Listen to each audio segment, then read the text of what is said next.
Сайн байцгаана уу? Английн багшийн ангийн 1-р курсны Ферхат байна. Өнөөдрийн үзэх хичээл бол одоо цаг. Одоо цаг нь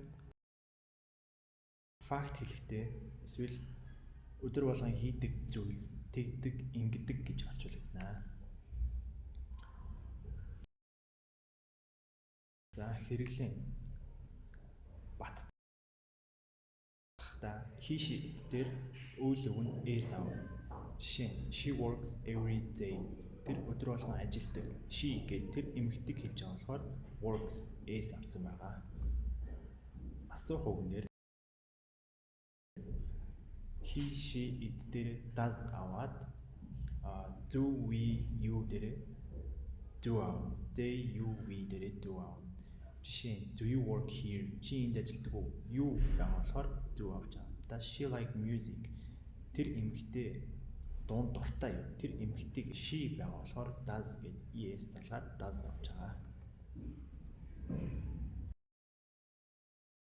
Үүсэх хэлбэр. He, she, it дээр does not. Does дээр not залгаад does not. They, you, we дээр do not. Жишээ нь he does not like coffee. Тэр кофенд дургу. Тэр эрэгтэй гэж байгаа болохоор does not болж байгаа. За өөр бас нэг хийдэг зүйл гэвэл өдөр болгон ч юм уу байнга хийдэг зүйлийг хэлж болно. Эсвэл 7 хоногийн нэгд өдөр болгон эсвэл өглөө бүр хийдэг зүйлүүдийг хэлэхдээ always, usually, often, sometimes эсвэл on Mondays ч юм уу every day гэж ашиглаж болно. За дахиад нэг хэдэн жишээ харахад she visits clients every week. Тэр эмэгтэй 7 хоног болгон үйлчлүүлэгч нартайгаа уулздаг. She гэдэг тэр эмэгтэйг хэлж байгаа болохоор visits гэж s залгаж байгаа. They don't work on weekends. Тэд амралтын өдрүүдэд ажилдаггүй. They гэж байгаа болохоор don't, do not ажилдаггүй гэж байгаа.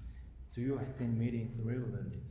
Чи уулзалтанда тогтмол оролцдог уу гэд you гэд байгаа болохоор don't, do авч байгаа гэсэн үг.